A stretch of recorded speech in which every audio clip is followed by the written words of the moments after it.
It's been so fun talking to you, and I'm so excited to introduce you to our second mother community since you and I have recently connected. So thanks for being here.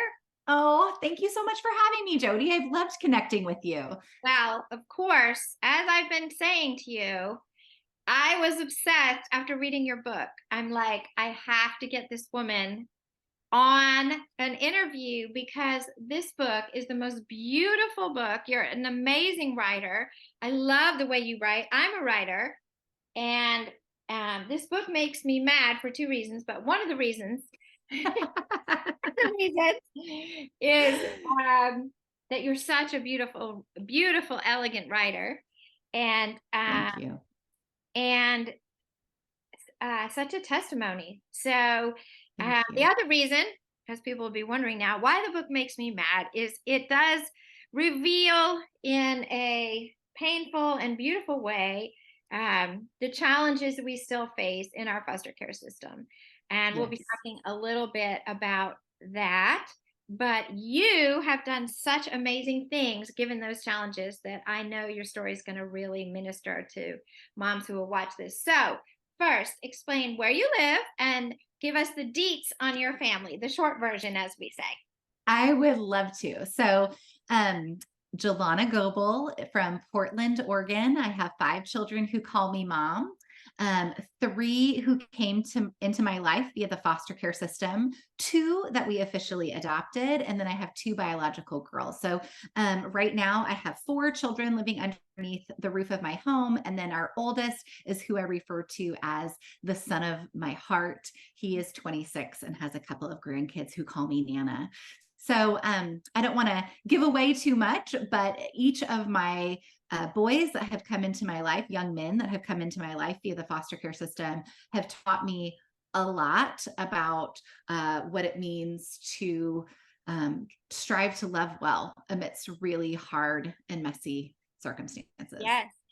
And did you start out fostering before you even had biological children? We did, Jodi, so naively too. And We just there's we so just many young women doing that now. Oh my gosh. Yes. Well, my husband and I had just returned. We were newly married, had just returned from a short stint at an orphanage in Guatemala. We turned to each other literally on the plane coming back to the United States and turned to one another and simply asked, where are the vulnerable children here?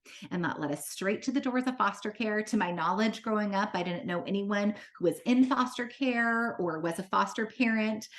So I knew what the hazy concept of foster care was, but I really didn't know. And I very quickly learned there is a huge difference between taking nice, neat notes in a fresh journal about trauma and what that will look like and the lived reality underneath the roof of your home. And so my husband and I were pretty quickly overwhelmed as we entered this journey. But yes, the selflessness and the crazy lessons of foster care came to me before having biological children. I want to ask you specifically about Micah, who is your middle son, because you have a very unusual situation with his birth mom, which is really one of the central stories in your life and in this book, and that you speak about.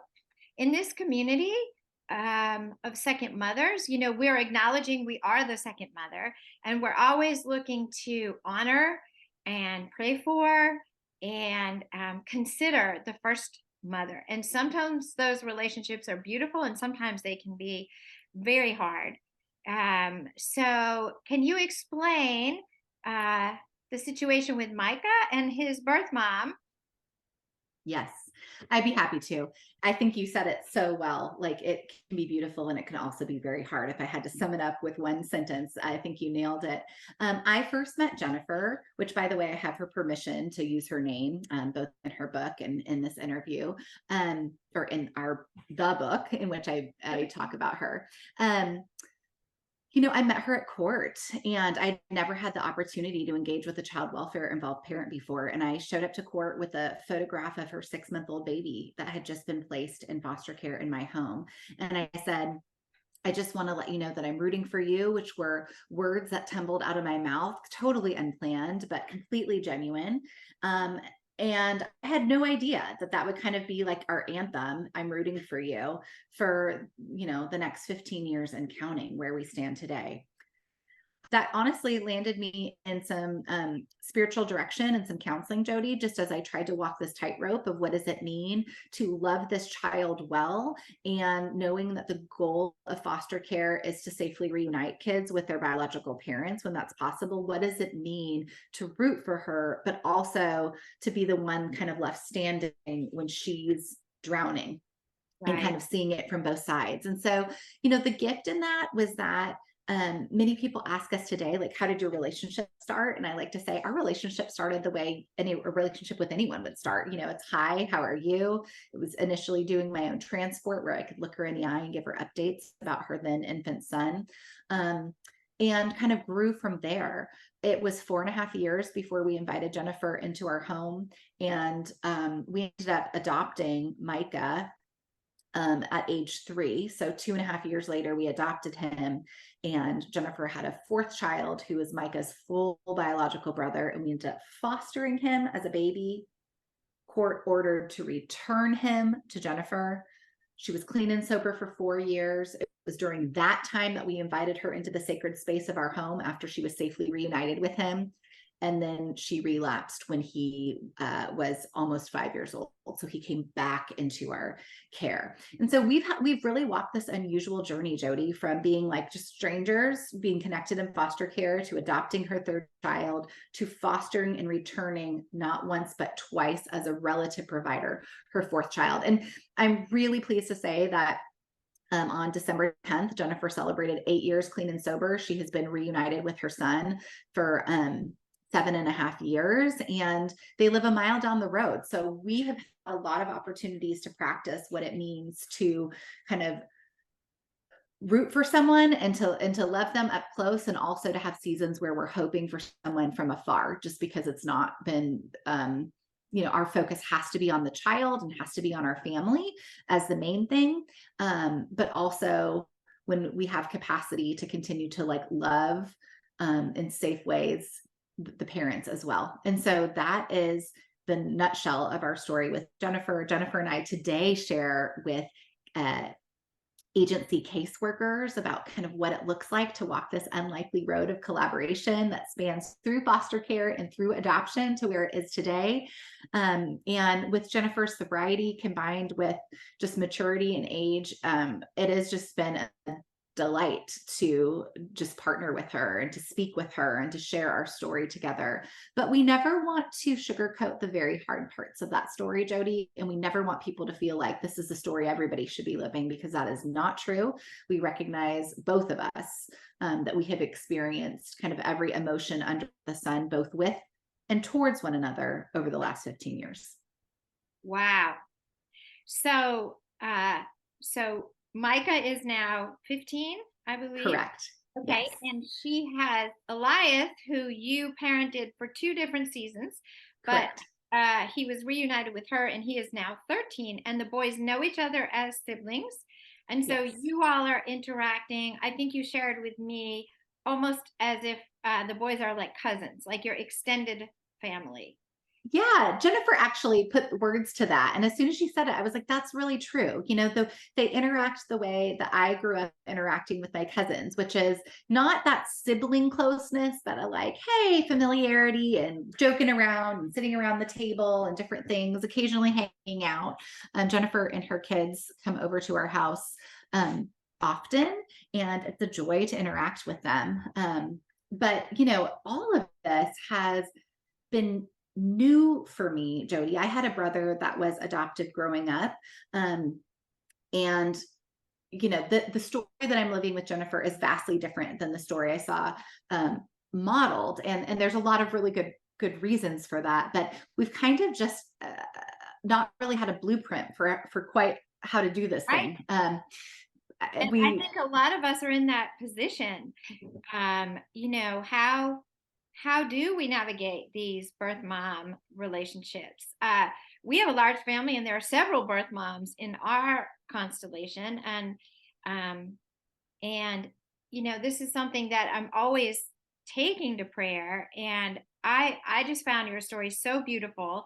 And you are so full of grace. In reading the book over and over again, I would just see how full of grace you are and how you navigated a lot of heartache and a lot of uncertainty. And um, a lot of women now are still getting into foster care, being foster parents.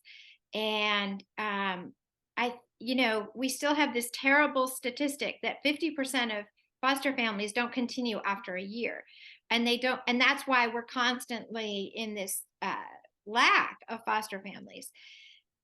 And what I want to ask you is, how did you navigate that? How did you navigate the stress? Because I think what happens is people get into foster care with such hopes and high intentions, but the stress of the uncertainty and of it being out of control of what the future looks like, I think that's really what isn't. Yes, it's inconvenient, and yes, you have to drive to appointments, and yes, but I think people sign up for that. I think it's that feeling of stress and being out of control that sends people away. So how did you navigate that so Such a good beautifully? question. So beautifully. Oh gosh. Well, I like to say sometimes that foster care is like, those choose your own adventure books where they're like, if the character does this, turn to page 52. And Oh, if they turn this, and you're like, you're just reading the book, right? Like you're not authoring the book of what's happening to the character. You're yes, kind of at the mercy of somebody else at the planning mercy. and choosing with Yes, the bio parent does this, turn to this page. The judge says this, turn to this page. So I think it's exactly.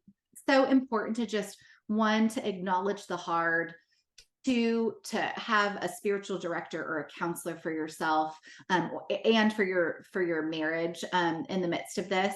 I know that for my husband and I just felt like he was supportive of my relationship with Jennifer, but it was really me that was kind of taking on that emotional extra with all of it, and just kind of felt like I was the one carrying that weight. So he was supportive, but it affected us differently. And so I think we need to be real with our close friends about the toll of the unknown and what it takes to like love these kids, and to also be open palmed. That is so much easier said than done.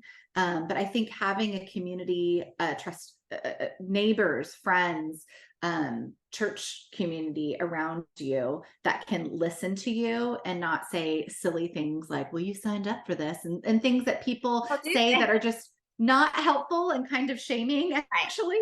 And yeah, and so I do think, we all have to be discerning, because there's so much emotional output with this journey. We Right. can't spill what we're feeling to everyone, but I think to discern well, who are my trusted people, and who are the people that I'm going to share the real deal confidential scoop with, and who are the people that are kind of my middle layer and outer layer people. And I also think too, there are things, there's that relatability factor that only other foster or adoptive parents are going to be able to be like, I get it. And that I get it factor is so huge. And for the people that don't have that, when they say, how can I help? It can feel so intimidating to follow up with them about that, because we all want Right. to be perceived as self-sufficient and I've got it and thank you, but I'm fine, and all of those things. But to Yes. actually take people up on that, because because in a way it invites them into a story that is larger than themselves. It Yes. might be dropping off a coffee, it might be folding your laundry, it might be planting flowers in your yard, but those are things that other people can do, and there are some things that only other foster and adoptive parents can do with Yes. the relatability. So I just feel like we have to be strategic with the way we think about it. And I think it's so difficult, because when life is overwhelming and things are emotional, the last thing we do is say, okay, let's separate these things out into buckets of who could do, Right. how can I get more people on my team? But I think we do have to think about that, not in a way of weakness, but in a way of, this is protecting my sustainability to walk this journey out for wherever this journey is going. And I'm doing this to love this child well, to protect my marriage if you're married, and to like not lose my ever loving mind in the process. So we just need to Yes. just be real about the toll. The toll is there. It doesn't make it go away if you just la la la la la pretend it's not there. The toll is Right. there, and it's unquantifiable in a lot of ways. It is unquantifiable. And it sounds like you did a beautiful job of building a community around yourself and being willing to accept help. I'm a certified chaplain, and one of the things we learn Mm, with people in crisis is we don't say, how can I help you? We say, here's what I'd like to offer to do. mm, Because, I'm not going to ask you to come fold my laundry. But if you say, can I come over and just help with some of your laundry? That's a totally yes, different dynamic. And yes, this community of being with other foster and adoptive parents, the recognition, the solidarity, the things we can say to each other that only yes, we understand, that some of them would sound absolutely crazy to people yes, outside our community, but we get it. And that's what I mm, have found with second mothers, and why it's grown so um, quickly and organically, is because yeah, that need. And I love what you said about the moms, because the mom does really carry the emotional weight mhm, within the home, with yeah, these kids, with the education, with the appointments, with the counselors, with the doctors, with all the things, no matter yeah, how supportive the other parent in the home may be. And my husband was incredibly supportive. I yes, still felt the full emotional freight of what was going on. So yeah. everything you're saying just really resonates. And if people want to hear more about that, I suggest you read this beautiful book, because she really describes a lot of how she built community around herself, and also letting go of control. And my book is heavily dog-eared and highlighted, because you said so many beautiful things. And one of the things that I noted that you said is that you talk about how the cracks are where the light gets in. And I love that quote, because you talk about releasing control and really drawing near to God to get through this journey. Because we all think we're super women when we start out, I think, doing this. So can you just reflect a little bit about how God sort of met you in that process? Yeah, I um was reading about the concept of this Japanese art form called kintsugi pottery, where basically a vase that has been broken and put back together with this gold lacquer is so much more valuable than a vase that's never been broken and is in perfect condition. And it's through those cracks, through that gold lacquer, that God kind of paints us with glimmering grace. And I feel like I literally once had a crystal vase shatter in my kitchen, and I was like thinking about that image as I was um, sweeping things up, that my life could have looked a whole lot neater. I could have like a crystal vase sitting in the Right. middle of a table with a pristine tablecloth and a doily and fresh flowers and all of those things, which are so lovely. And I enjoy it when in seasons when that is what my table looks like. But most of the time it's not. And most of the time I'm focused on other things other than like setting a beautiful table right in my dining room. Um, and, I think for me, it doesn't always feel comforting at the time, but I think I look back over nearly 20 years of foster care and this long adoption journey that I've been on, and I just have realized that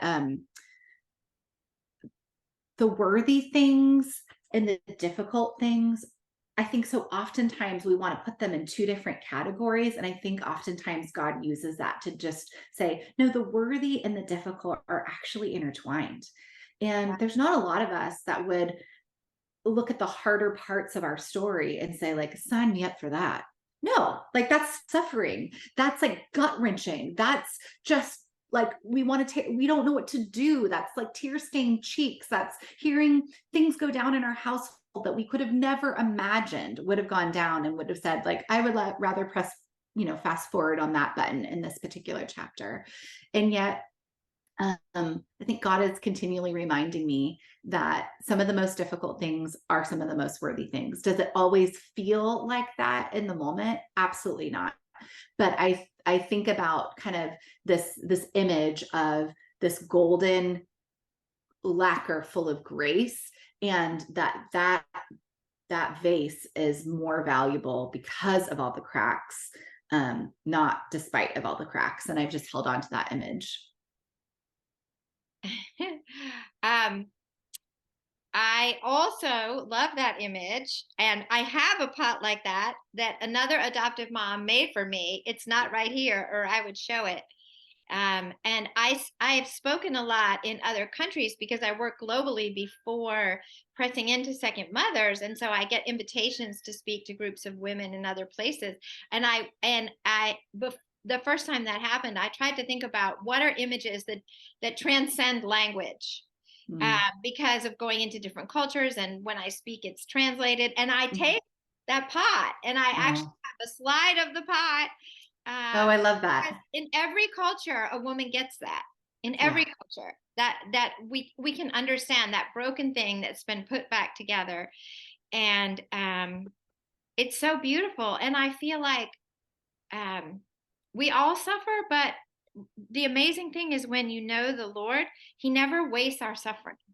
Mm. He does something with it if we keep putting our trust in Him. Um, Mhm. and so, I mean, that's how Second Mothers was born, because I saw all the things that we went through with our children, and now meeting other women, I see how they're using their gifts the way you're using your gifts. If everything had been perfect and tidy in your story, look at all the things you wouldn't have done. You probably wouldn't have written this book. The book would have been not so interesting as this.